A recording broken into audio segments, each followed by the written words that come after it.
Greetings, everyone. Welcome to our exclusive Global Leading Voices webinar campaign. We are delighted to have you join us here today. Please be informed that if you have any questions during the presentation, you may type them into the question box in your control panel. The presenter will answer your questions at the end of the presentation accordingly. Now, without further ado, we will turn the time over to our presenter, who will begin shortly. Good morning, everyone. Today's topic is the role of human error in information security. And as we know, there's been a lot of news coverage lately on breaches and security incidents that involve humans. And of course, it's going to be the way it is since humans are involved in the handling of data and information and in operation of systems that also process this type of information. So it's bound to occur that you'll have an issue that relates to a human somehow and a cybersecurity incident or a breach. So on our first slide, my background is varied. I've come to security via IT. I spent many years in application development and IT infrastructure support and implementation, and included security in everything I did. I started my career in the nuclear power industry and then moved into policing, and then worked in healthcare and worked in lottery and gaming for quite a while. And now I'm in a consulting firm. So I've seen lots of different environments that include security or the need for security. And I've done some consulting in those areas that I've mentioned before, in addition to manufacturing and critical infrastructure, power systems and energy grids and so on. So I've seen a lot of this human interaction with technology and the human need to adapt to a technology that's handling data that humans have to interact with. It's not a natural fit. It never was, and it never will be. So there will always be a gap between how a human deals with situations and how the technologies we rely upon deal with situations and data. So I've just put up here a little graphic showing some of the influencers on security incidents, some of the kind of triggers that can be used to cause a security incident or a breach. And at the top is configuration error. You can have the best laid plans possible, but if you put a system in place that has a flaw in it, or it has a misconfigured setting and it hasn't been addressed, or maybe that system you put in hasn't been updated properly, or perhaps you updated the system but didn't apply all the patches, or maybe you made a change that didn't include the patches and fixes. Those are the types of configuration errors I'm referring to, and those are not caused by machines or by the devices themselves. Of course, they're caused by the humans that are supposed to be the caretakers and the implementers of those systems. We just finished a major project in our company with a massive telecom company here in Canada and in North America, and we helped them put in a secure software development lifecycle. The goal there was to try to take out some of the human issues and human risks around developing code and solutions, and implement some standardized processes and procedures that could be used to take away the errors that could be obviously prevented over time, prevented through good design or good security knowledge principles.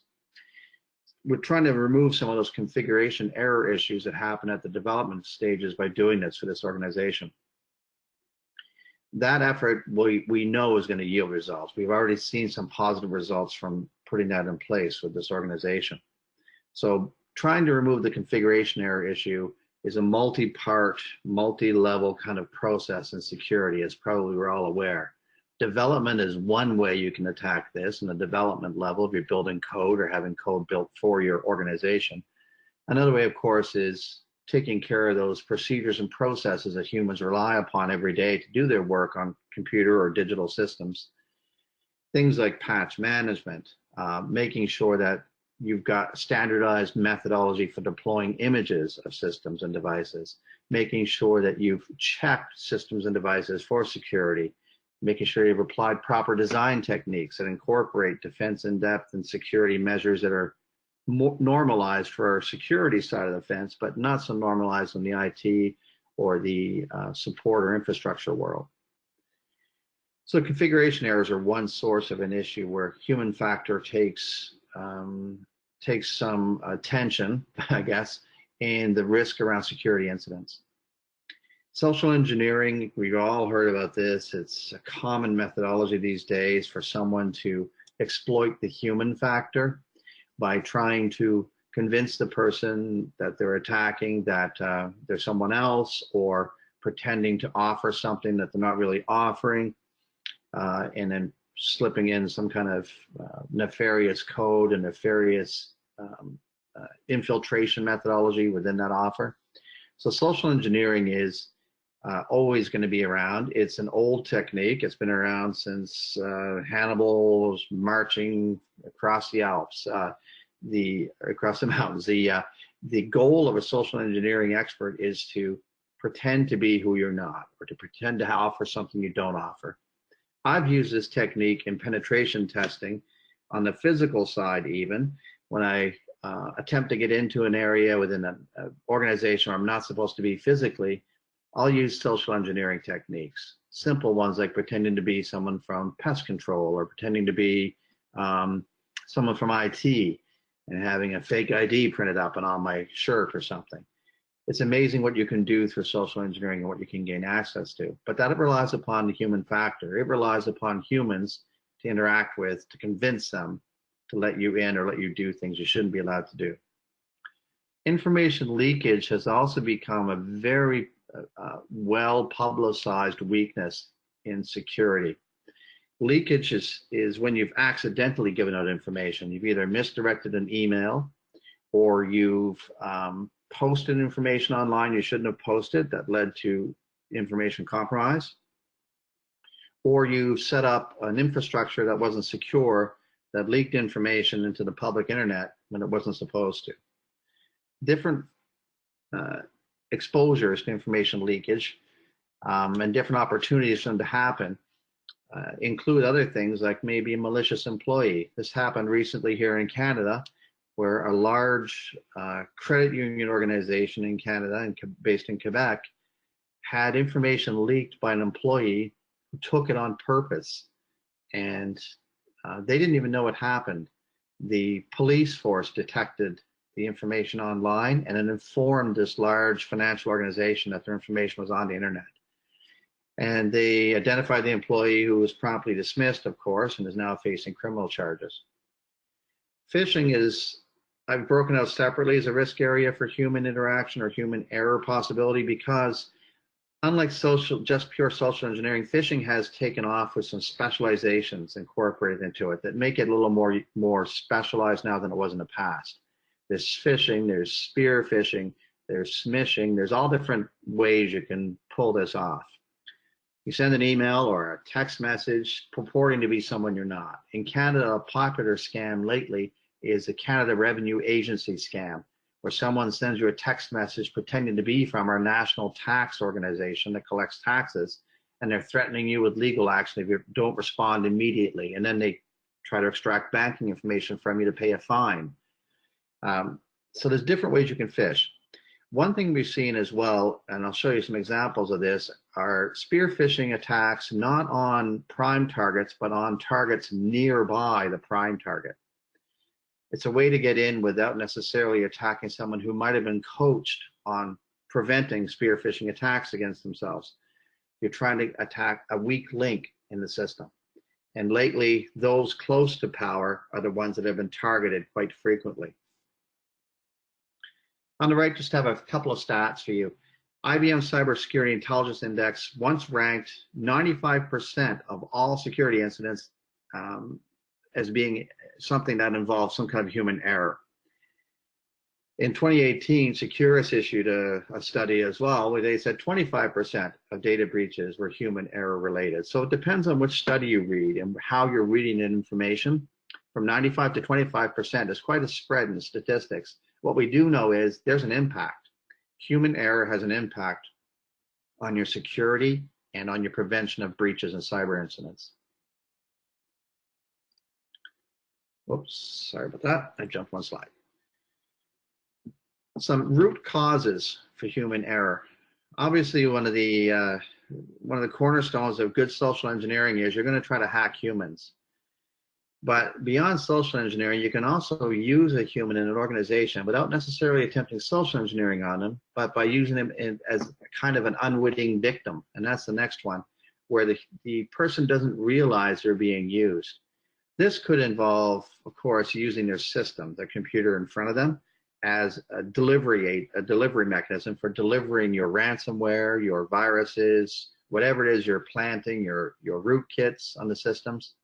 So the victims aren't even aware that they're being used, but you're using them as a vehicle. I'll give an example of that I ran into with one of our clients. And then there's honest mistakes. People misconfigure, people forget to do things, people think maybe that the person they're talking to is really the CEO who sent them that email, and they're willing to help the CEO no matter what the CEO asks for. So people can make honest mistakes. I'll give you an example of that later on as well.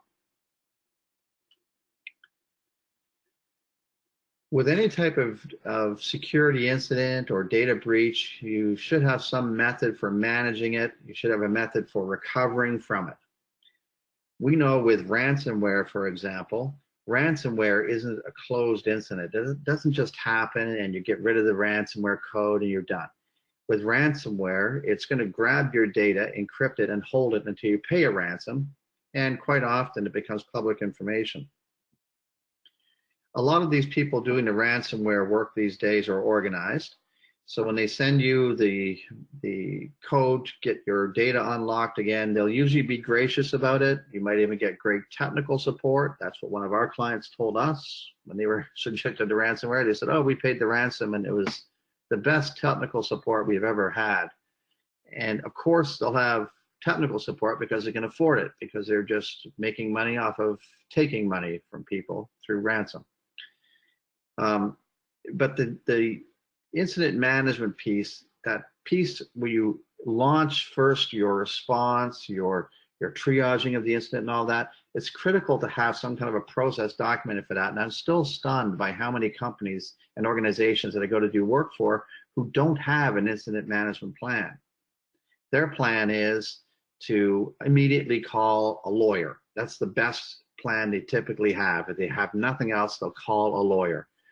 Which in the case of a data breach, especially in Canada and with GDPR and in the EU, you should have a legal expert on hand to coach you and guide you before you respond to whatever has happened to your data. It's a good thing to do in incident management, but it's not all you should do. So I've broken down incident management into just some pieces here, and I've included disaster recovery in the subject line because really incident management is just the first phase. You also have to recover from whatever happened. For the human side of this, of course, human beings have a hard time admitting something has happened and it might be their fault, or they have a hard time admitting if they've made a mistake. So event detection is one definite issue in incident management process when it comes to humans. Humans sometimes will see something happening. They may not even admit to themselves something bad just happened. They may not admit that phishing email they clicked on actually downloaded viruses to their computer, and that was a trigger for creating a ransomware event or maybe a virus infection. So then they may be hesitant to report as well. This is probably the number one issue I've found in incident management when it comes to human beings. They're always scared to report. There's fear of repercussion. There's fear of losing your job. There's fear of embarrassment. It's a really key issue. And what I've done with our clients when it comes to incident management is I always tell them, don't make the event reporting piece a penalty against the person reporting it, no matter how it happened. Make the event reporting piece part of the natural, organic infrastructure of your organization. It's okay to report an issue you've had, or maybe you created. It's okay to do that. It doesn't mean you're going to be fired. It doesn't mean you're going to get some kind of financial penalty against you directly or something. It means you're going to be able to fix this issue. You're going to work together and try to resolve the incident, the event, the data breach, whatever it is. It's important to address it. And by event reporting as well, if that happens consistently within the organization, you can actually build up a very nice risk register over time that describes events, how they were addressed, and so on, what you did to triage them and prevent them in the future. That helps that risk register grow in a very useful way, so that if you run into an issue again, you know how this was dealt with in the past, and you know what your actual risk profile for the organization is, because events have been reported, they've been dealt with, and you know where you are on that incident management, incident tracking timeline. It can also be helpful to track numbers, so you can build up some metrics, and again, this will help show the maturity of your organization with regards to security. Then there's incident classification, incident triage, and the lessons learned.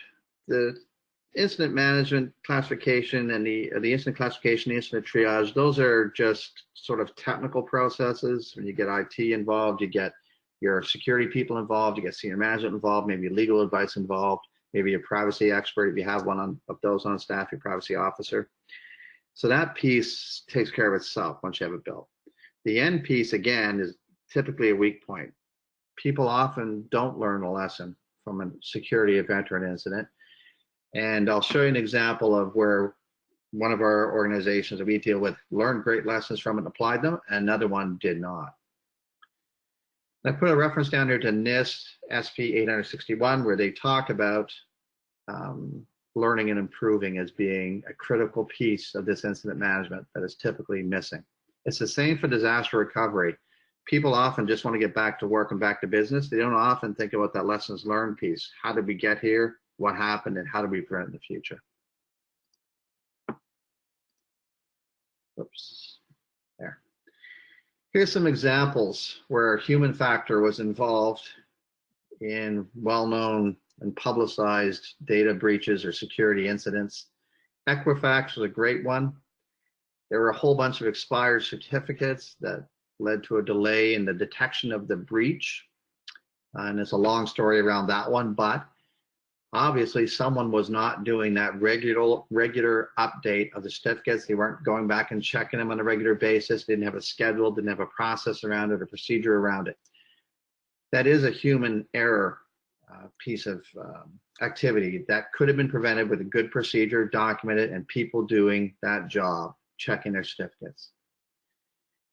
Ericsson had a problem with mobile services where they had a major outage. Again, expired certificates. All they had to do was go back and make sure that someone was checking those certificates. Someone was doing that job of checking off that box. LinkedIn, same issue. Expired certificates led to a major outage. The Marine Corps, was an example from US News a little while back, but an unencrypted email with attachments was sent to the wrong recipient. So information was leaked. And you think in that kind of an organization, this could never happen, but obviously human error, human factor involved, it can happen anywhere.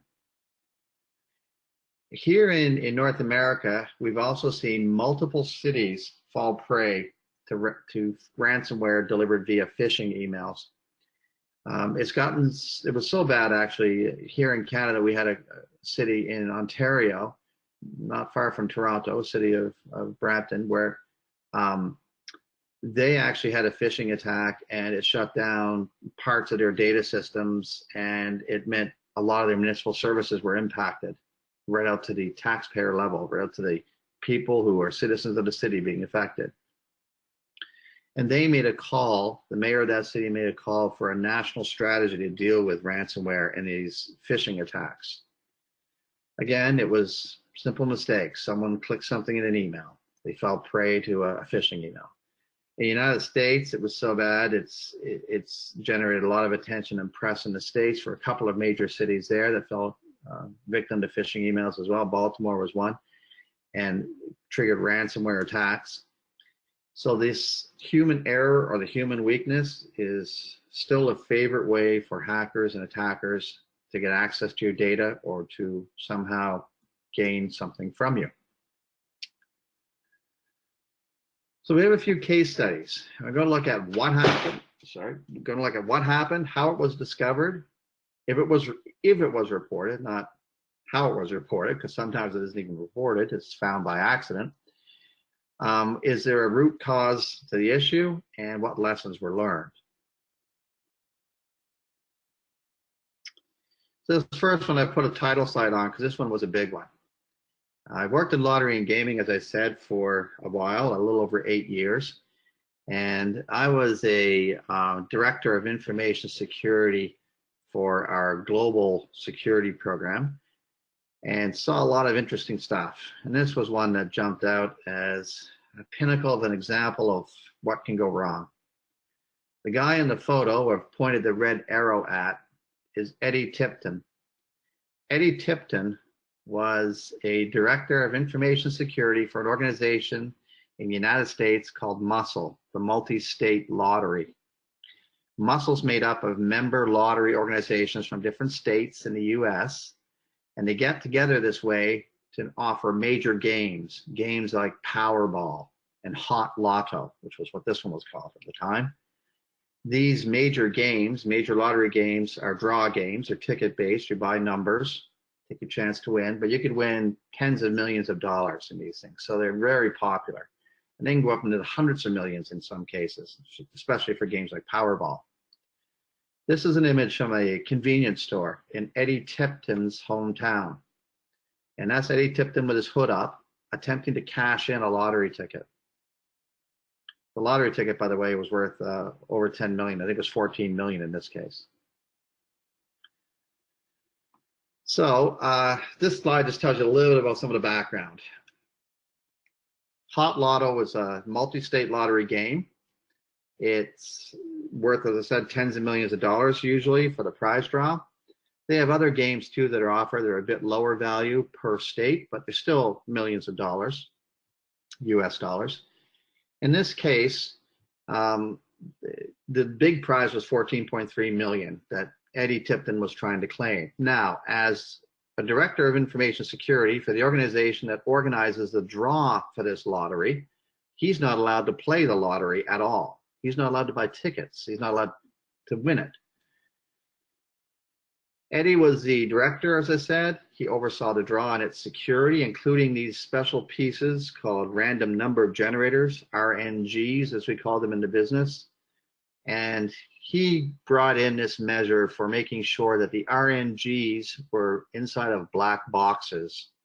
They were a self-contained unit, computing unit, that generated random numbers in a random manner. And this black box was delivered and installed in the data centers at the various lotteries that offered this lottery, this Lotto draw, Hot Lotto. Eddie was involved from the start to the finish in this process. I met with Eddie quite a few times on a number of occasions on security audits, which he also conducted on behalf of the multi-state lottery of the various lottery organizations that were participants in the draw to make sure they were secure. And in those sessions, I can say this because this is well known now, it's well known information. In these audit sessions, he'd ask a lot of detailed questions, things that I often said he shouldn't be asking. But he got information this way. So he had all the details about how the lottery systems worked in multiple states. Eddie had physical access to all the lottery data centers where the draws were actually conducted. I actually was consulted about this case after it happened, after the crime was detected. And it's such a big case, it actually has its own Wikipedia entry. I put the link there for it. So in this case, the human factor obviously was Eddie, but it wasn't just Eddie. Eddie had no direct oversight. There was no real four eyes principle applied to Eddie. No segregation of duties. He had carte blanche. He had direct physical access to all lottery centers. He had direct access to the random number generator system, and he understood how it worked. So Eddie loaded up himself a rootkit on a USB drive and visited lotteries where he'd load predetermined draw numbers so that he could go and play those same numbers. And for a while, he had friends and family going and claiming the prizes in other states. But then he got greedy. He decided he wanted to claim a big prize, and he couldn't get his friend in New York to claim it for him. And through a holding company, they had in Belize. It was a convoluted scam. The lottery wasn't up for that. So he decided to try to claim himself at this convenience store, and that's when he was detected. He played that game in his own hometown even. He bought his lotto ticket in that hometown, which is also a mistake because he's playing his own jurisdiction. They're going to be doing checks on who's purchasing what and how that purchase is happening. So he really did get greedy. So root cause and lessons learned. Eddie had access to detailed lottery operations. He had unrestricted physical access, little to no oversight. He was in a trusted role. There's another piece to this story that is even more bizarre, but I can't talk about that piece, but there's another piece to it that's very strange. But anyhow, he had no oversight. He'd been doing this for about 10 years, a scam. It had been a long-term scam, and as I say, at the end, he kind of got greedy on that big prize. He decided to try to go for it and get it. At the end of it, he ended up getting 25 years in prison, and the lottery organization, Muscle, had to discontinue this lotto game altogether and create a new one because of the bad press. So this is Eddie. Eddie on the left, when I was working and seeing him in audits and so on, and Eddie on the right in his orange jumpsuit in his prison photo. Lessons learned for the Muscle organization were, and for the lotteries in general, always apply 4 I's, never trust anybody 100% with everything, and always apply segregation of duties.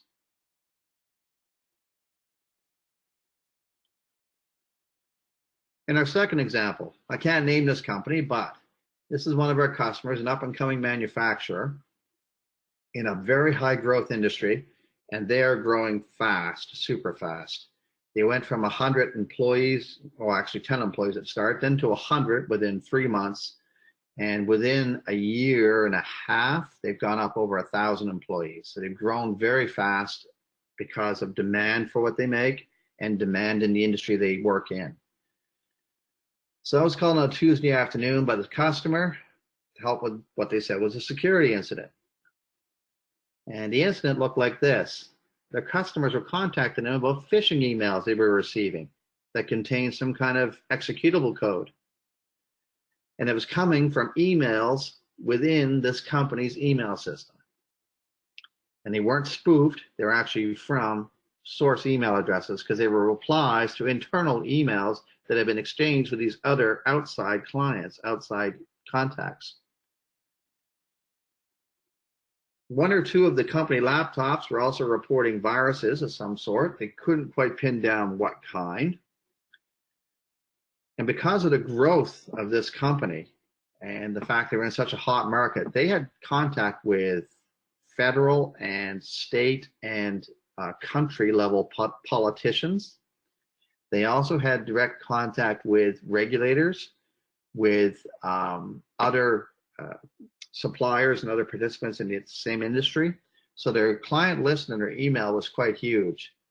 It garnered a lot of attention very quickly and a lot of concern.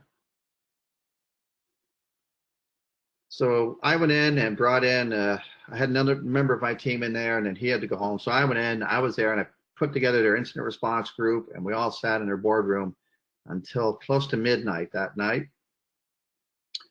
We found out the hacker was resident on the land.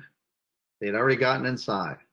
They were sending out code. They were running emails. They were hacking into accounts. They were into several accounts. So the email breach was only one issue. It was a symptom. It wasn't the actual complete issue. It was one small piece of it. This organization also had personal health information. So we were hoping that the hacker hadn't made it to that database, and apparently, from what we could tell, he had not. Their firewall had activity, unusual activity reported from China and Russia.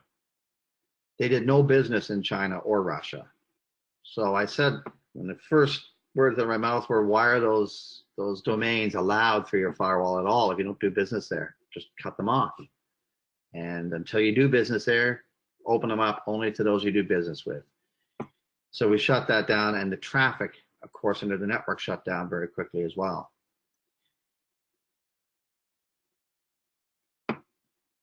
Root cause. One employee was found to have accessed a link in a phishing email. In addition to this, a firewall rule had been left misconfigured, which left a hole in the firewall. that they could traffic back and forth through. So it was a two-part issue, both related to human error, human mistakes. And because this company had been growing so fast and had so many new employees all the time and new equipment coming in, and they were rebuilding networks, they were actually rebuilding their production facility the whole time. It's even still underway. It's growing so quickly. Because of all this, it adds chaos, and chaos leads to mistakes. People make mistakes when things are rushed or things aren't organized.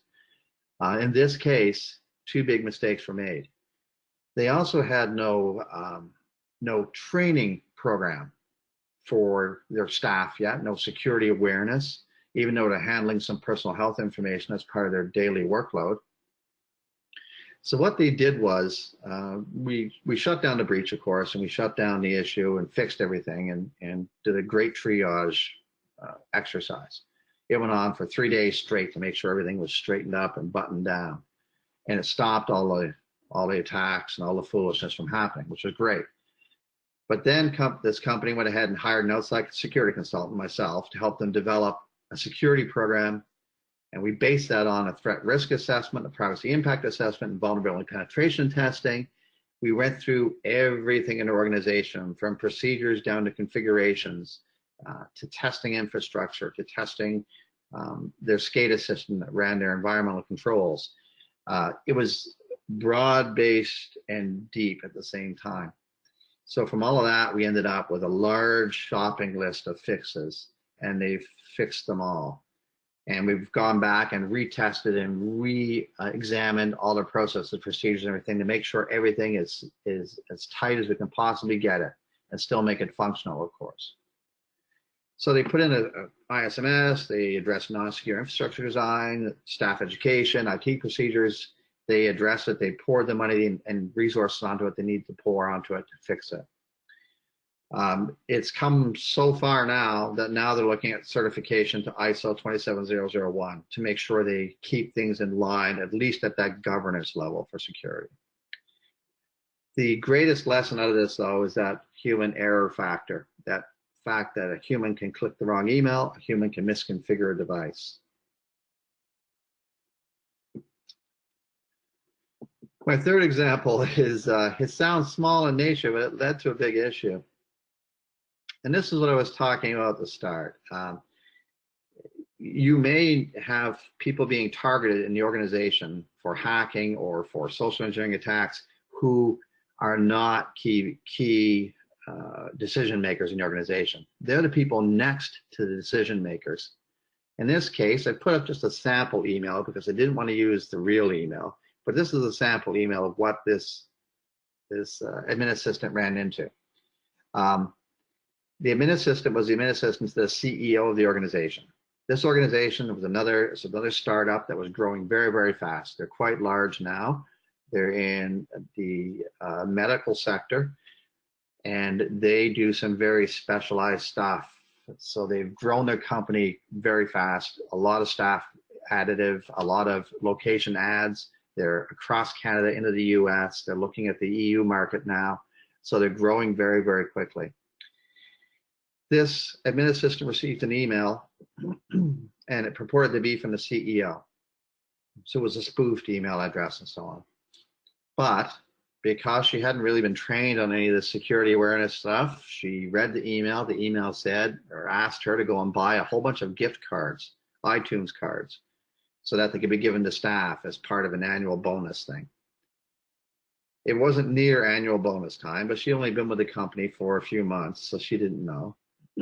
And she responded back to the sender and asked how the supposed CEO wanted her to get a hold of these cards. So he said, go to the nearest grocery store, use your credit card, we'll reimburse you.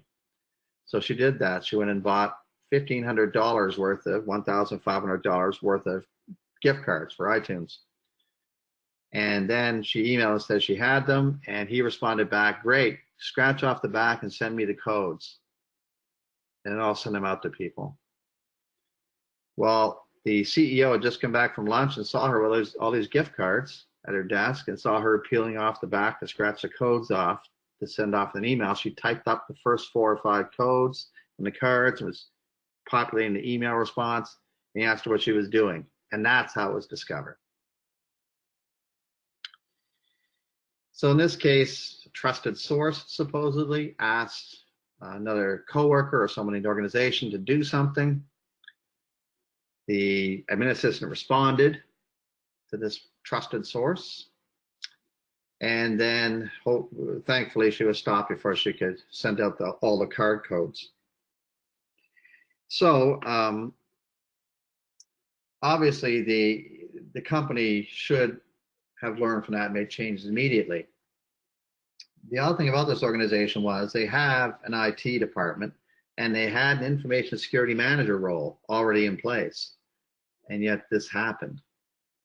They'd also done some security awareness, but only emails to staff, nothing really structured or getting them to pay attention, putting them in a room, getting them to do any training online and verify they've completed it, anything like that. None of that happened.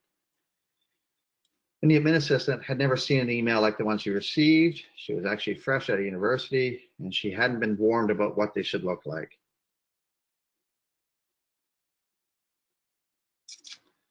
From the lessons learned, Company Y is extremely profitable. They grow, still growing fast, still adding staff, still adding sites. They're privately owned, so not much has actually changed. Instead, what I heard from them when I talked to them about the issue and went through how to triage it and what to do, they actually wanted to blame the admin assistant. The admin assistant wasn't the human error or the only piece of the human error. It was also the CEO and the management who weren't actually doing anything to address this issue in the future. So I'm certain this is going to happen again. Even if they get rid of this person, which they didn't, this admin assistant, they kept her and they actually paid her credit card bill to cover the cards, and they gave them out to staff anyhow. She stayed on, but if they've gotten rid of her, if they didn't have a procedure in place to address the human error, the risk of human error, then it's just going to happen all over again with the next person. So what can be done? Education, education, education. I've put an abbreviation up here on this first line, a SATE. This is a Security Awareness Training and Education Plan. With this SATE, you're not just putting together some slideshows and telling staff to go look at stuff online to do training. A SATE, a Security Awareness Training and Education Plan, includes multiple levels of education, multiple ways, variety in the medium, variety in the message, variety in the methodology. That's what you need to make it stick with human beings. Because human beings, when you repeat things, it becomes repetitious information that's not taken as new information. So a SATE, proper security awareness training education plan, goes a long way to addressing the human factor when it comes to errors and incidents. There's technology as well that can help, things like data loss prevention tools. DLPs come in various forms and formats, and different types of tools incorporate DLP as well. But the key goal there is to make sure that data never leaves the organization that is sensitive unless it's authorized. And data would never go out, say, to a third party unless that third party is supposed to receive it. There's other measures you can add on that, like email encryption mechanisms to make sure attachments and email content's always encrypted. And DLP can also monitor things like email. And there's third-party products or commercial products that are available to help you with this. There's even some open source stuff out there that's not bad to put in place. Process type measures as well, like separation of duties and 4 eyes principle. Never have one person hold the keys and the power for everything. Always split it up and require more than one person for key critical functions or elements. Like that random number generator access, that shouldn't have been one person. If anybody had access to it, it should have been at least 2 people, but I'd prefer 3 in that case. Infrastructure protection, it's an old lesson. Firewalls, I know, are not the be-all and end-all for sure, but if you use them correctly, if you put in a couple of layers of firewalls, and if you put in proper network segmentation, and if you put in multi-factor authentication, you put in endpoint authentication as well, all those different measures together form a nut that's tough to crack. So infrastructure protection can't be just one thing, it's a bunch of things. And then documenting procedures.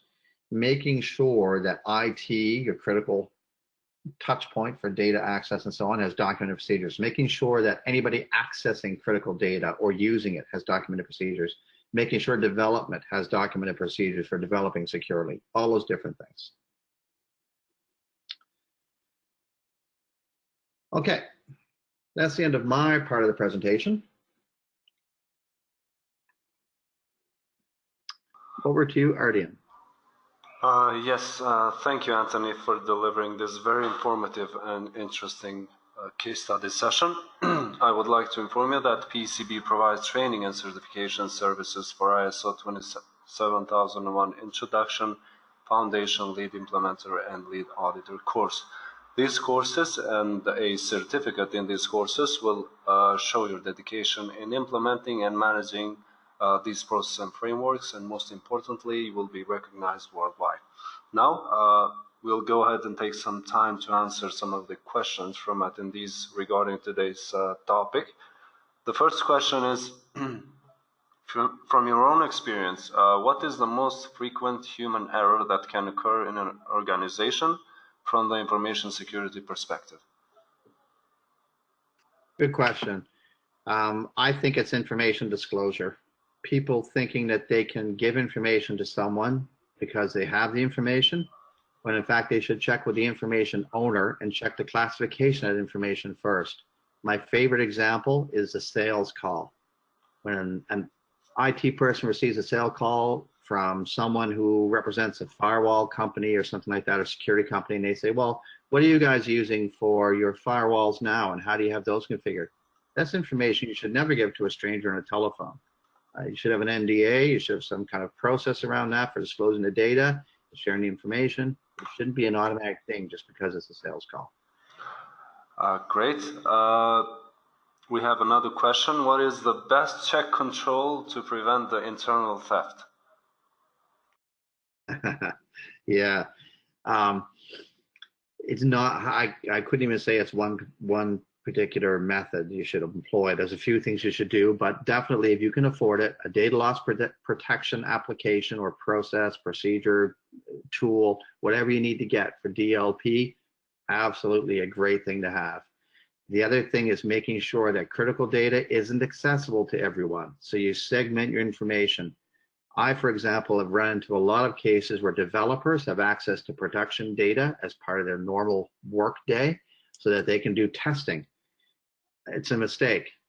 You should never allow production data access to anyone who shouldn't have it. And development doesn't need production data to do testing. You can do fake data, you can do data population, data obfuscation, lots of things you can do to get them secure data.